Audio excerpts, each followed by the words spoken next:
The following content is not intended as a substitute for professional medical advice, diagnosis, or treatment. Always seek the advice of your physician or other qualified health provider with any questions you may have regarding a medical condition.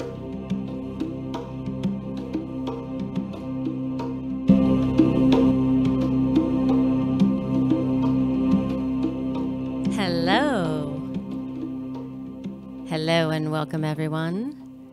My name is Marina Sprocki-Spriggs and I am the host of Always Another Way podcast. I have a master's in professional counseling and I am the IPPY award-winning author of Stop Looking for a Husband, Find the Love of Your Life and Nasty Divorce, A Kid's Eye View. I write positive divorce advice for the HuffPost and I'm trained in clinical hypnosis. And this podcast speaks to out-of-the-box thinkers.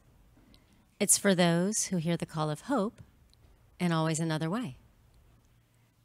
And if you are extremely rigid and set in your beliefs, then this probably isn't your cup of tea. However, you should note, taste can, and do change. And I just want to remind everyone to please subscribe to Always Another Way podcast on iTunes. Rate it 5 stars, tell your friends. The more people that subscribe and rate, the more the podcast moves up and the more that people can hear all of these wonderful interviews that I have that can be just really game-changing for a lot of people. And today is going to be a very interesting show that I bet a lot of people will relate to because you don't have to look far for a crazy family member. Some of us have them in our homes while we're growing up. Sometimes they're just relatives far away. Sometimes they're just funny stories at holidays. But the environment you're in definitely shapes you. And I'm going to be talking to my guest today, Dr. Dr Hallowell, who is a New York Times bestselling author. And his latest book is called Because I Come from a Crazy Family, The Making of a Psychiatrist. And as I bring on Dr. Hallowell, he is a graduate of Harvard College and the Tulane School of Medicine. Dr. Hallowell is a child and adult psychiatrist and the founder of the Hallowell Center for Cognitive and Emotional Health in Boston Metro West, New York City, San Francisco, and Seattle. He was a member of the faculty of Harvard Medical School from 1983 to 2004 until he retired to devote his full professional attention to his clinical practice, lectures, and the writing of books. He's a New York Times bestselling author, and his latest book, Because I Come from a Crazy Family, is out now. And welcome to the show, Dr. Hallowell. Very nice to be with you. Yes. Well, wow. I mean, what a book of an interesting life you've had, for sure. Thank you. Yes. Very, very cool. And then kind of... I'm sorry. There's an echo on here. Oh, so let's see if they could fix that little bit of echo from the production side real quick. Yeah, no, whenever I say echoes right back to me. Oh, so we're in the echo chamber maybe. Yeah. Well, let's get out of the echo chamber. It's not to add the crazy effects to the book. Right. Okay, you know what? We're going to call you right back again just to make sure we get a better connection. So on hold and we'll come back right where we were. Okay, very good. Okay, we'll call you right back.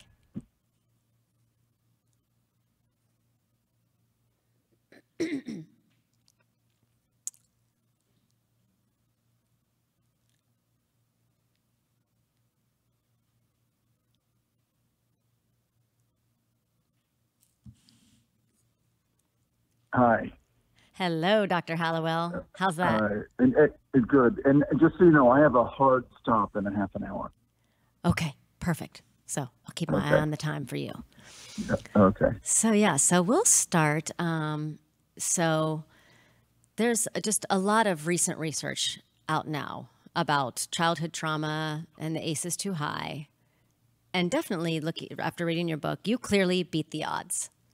And then one of the first things, which is just, is remarkable in itself and inspiring, but also one of the things that I noticed, that I'm highly interested in, you mentioned fantasy often in this book, especially as a little child. And so you knew from 11 that you were going to be a psychiatrist and that you escaped in fantasy a lot. And I'm wondering, How critical was using your imagination to help you deal with things that are obviously way beyond what a child should deal with? Oh, tremendously important. I mean, really tremendously important. And just for listeners who might not know what the ACEs score is, it's adverse childhood experiences, and and if you have 4 or more, your chances for a good life are pretty slim. And there's 10 of these experiences, and I have 8. So it's pretty amazing that at age 68 I'm talking to you right now. The imagination and fantasy were absolutely key.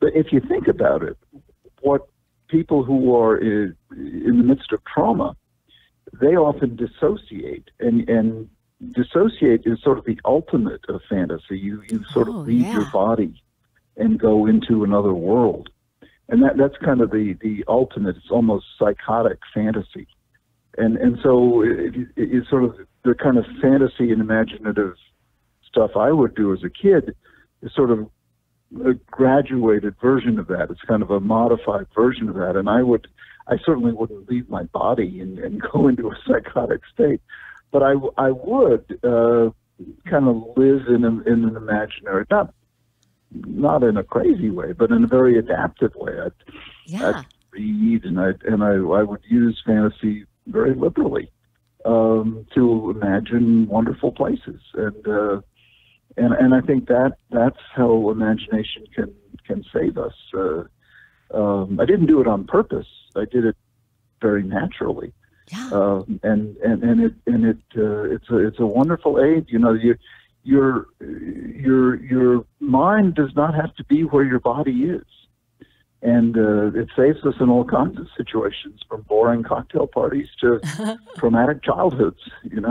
Exactly. And so it certainly came to my rescue. Yeah, I love that. And, I was a fantasy kid too. And like you mean, not in that psychotic way, but in just, it was a good escape to kind of just think about some other things for a little bit too. And, and as, going on now, so how do you have, so growing up with just a lot of stuff going on inside your family life and otherwise, and then having this notion which is also very interesting. So, and it's the stories are in the book, but you got this notion at 11, right? That you were to be a psychiatrist. Can you kind of talk about that a little bit? Well, it was, again, one of these very odd moments that literally a voice came into my head and said, you should be a psychiatrist. The only time I've ever had a voice, I mean, technically an auditory hallucination, and it just came into my head and said, you should be a psychiatrist. Uh-huh. And I sort of was taken aback, and I was about to go swimming, so I just went swimming. And it's not as if I determined then and there to take that advice. I went about living the rest of my life, but it did plant some kind of seed, because here I am talking to you, and I am a psychiatrist. And it's funny how these ideas get planted deep within us. And when I was in high school, I wanted to be a writer. Well, I'm a writer too, so how I think the unconscious has a lot to do with who we become. And, there's a line I love: how do you make God laugh? Tell him your plans. So often what we plan to do is not necessarily what we actually end up doing. And from who you marry to what your career is to whatever, and often the best things we do are the things we least intend to do. We surprise ourselves. You're so right. And with just this wonderful attitude that you have, how do you have this attitude and towards your family now, like after all you've been through? Oh my gosh, nobody intended to hurt anybody, and I think that's mostly the case. To understand all is to forgive all. I mean, if you really understand, cruelty. AA has a great slogan: hurt people, hurt people. It's when you've been really hurt, Do you want to turn around and hurt somebody, or do you want to take that hurt and turn it into something better? There you go. And I didn't decide to turn it into something better, but I did turn it into something better, and thank God. You know, I mean, it feels much better to try to take the hurt and turn it into something better. Not to say I haven't hurt people along the way. I'm sure I have, but I like to think I've helped more people than I've hurt, and blaming other people only really hurts me. Yeah. You know, I wrote a whole book about forgiveness, and one of the things I learned in writing that book, forgiveness is a gift you give to yourself. You know, and you know, because when you forgive, you're letting go of poison. You're letting go of anger and resentment, and anger and resentment are just poisons you carry around inside of yourself.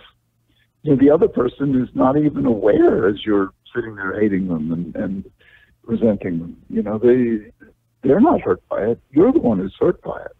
Right. So, you know, so for me to go around feeling angry and resentful doesn't hurt the other person any. It only hurts me. Yeah, that is just such a good point that you bring up. And then also just knowing that just nobody really wanted to intentionally hurt anybody at all, but it is the hurt people things. Right. Just you know, and you know, I mean, I can't say that Hitler didn't want to hurt the Jews. He did. He you know, he was a deeply sadistic man. You know, so there are people who do want to hurt people, but I think we're talking about, you know, world-class evil, and most of the kind of hurt that happens in everyday life, it's not committed by, you know, world-class demons. It's committed by ordinary people like you and me, and you know, and if we can work to understand each other and cut each other some slack, you know, and try to not have anger, you know, last, you know, have anger be more like a sneeze than a lifelong condition. Mm-hmm. Then the world is pretty wonderful. Yeah, I like that. Anger more like a sneeze. And with, you know, and people do, you know, live with mental illness. A lot of families have that. And so what would you like the audience to know about living with people with mental illness? Well, first of all, most people do it. I mean, that's sort of the thing that we need to, you know, blow the lid off of stigma, you know, the secrets, you know, that most families are touched by one of these conditions or another. I mean, if you include addiction, or if not full-blown addiction, compulsive use to the point that someone is being hurt by it, anxiety disorders, depression, bipolar disorder, ADHD and dyslexia, you know, most families have somebody with one or another of those conditions. So first point is that most families live with this. And the second point, which is one that most people, or many people might even disagree with, I think these conditions are markers of talent. Yeah. Because it's rare to find someone who has tremendous talent, who is tremendous creative talent, tremendous, you know, genius, who doesn't have one or another of the conditions we diagnose. Well, whether it's an addictive tendency or depressive tendency or ADHD or anxiety disorder, or personality disorder. It's rare to find someone with great talent who doesn't have one of those things. So I think it's time to start realizing that the tremendous... Okay, I'm losing you just a sort of a little bit. Tremendous... There we go. diversity that the mind has within it. And I love how you've reframed that too, about seen as something that, you know, we all can just end up with in a lot of different ways, some genetically and some not, but looking at it as something that you can use as a skill or a talent, or just reframing it. I love that. Yeah, and you know, that if you have one of these conditions that causes you great pain, you know, get help with it. Don't be ashamed, because chances are you've also got some great talent that you'll be able to use a lot more easily once you get help with the thing that's bothering you. Yeah, and in talking about this, and you're right, everybody lives with either somebody in their house, knows somebody, or some family member somewhere, because life will hit you and you will deal with anxiety, depression, these type of things, addiction, they flow out. And a lot of them really are in secret. And just like kind of you grew up, people don't talk about these things. But what advice would you give to somebody right now who's listening that, let's say, you know, I'm in a family and a lot of people, you know, don't talk about issues like this. That's kind of crazy. It's an environment. I don't know what's going on. What do you do when you're inside of that with people that have some dysfunction? Well, you know, my favorite piece of advice is never worry alone. And, you know, start by picking someone you trust and start with that person, and then expand your circle of trust one person at a time. And the next thing you know, you'll have a whole group of people, because you know, people would much rather worry together than worry alone. And once you overcome that barrier of fear, you know, the floodgates will open and everybody will be talking about it. And they'll go from crying to laughing. Yeah. Because, you know, the human comedy, you know, we're all a little bit crazy. And if we can start admitting that and laughing at it instead of feeling ashamed of it, you know, life becomes so much more fun. Right. And if we stop trying this ridiculous attempt to pretend we're normal and just admit, you know, our various crazinesses, we can do a lot better, because we don't have to waste energy trying to put up a front about trying to be so normal. I love that. And you can just tell, just in your voice and in the way you write too, this like wonderful positive attitude that you have, but also like being a realist about it too. And like, okay, hey, this is going on. You know what? Everybody kind of gets in this place too. And let's work with it. Is just, you know, it's so refreshing. And is that something I'm wondering, have you always been just that kind of positive, sort of jovial, like, hey, let's make the best of this kind of person? Yeah, I have been. I think part of that I inherited from my mother, but I also, because of the events that happened to me growing up, have a dark side as well. You know, that I have to live with and ride herd on. You know, and that's where never worry alone comes in very handy. You know, and so you know, I'm basically optimistic and you know, feel that there's, you know, problems can be solved, but and I urge others, you know, to band together in that attitude, but I also realize that, you know, bad things happen, and you know, I'm haunted by my past in ways that I'll never completely be rid of. But I'm also strengthened by my past. You know, those very same things that haunt me bolster me. And that's what's so interesting about life. You know, it's a paradox. You know, what brings you down boosts you up. And you know, it's never entirely one thing or another.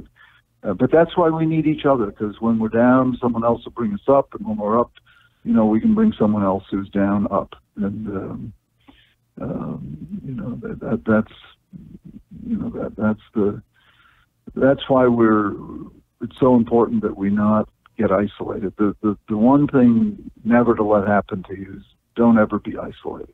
Yeah, that's super very good information, because with isolation, and that just leaves your brain alone to go on a rabbit trail of somewhere else that may not be good without anybody checking you out. Yeah, yeah, exactly. And so with this, so you had this, a lot of adversity and crazy family, and on that ACEs, the Adverse Childhood Experience Scale, which you talked about, which puts you in a risk pool for higher factors of Right, things, but you are right. just have surpassed that. And I think is a test also to the resilience of human beings across time. Yeah, But the key factors that I see that sort of separate out and just have noticed with you and just in your writing, and you have quite a few books and your centers, and just looked all over your website, like chock full of information. And especially what you do with people with ADD on that side of that reframing of like, hey, use this like as a rocket fuel to better you, just that reframing instance. right, What would right.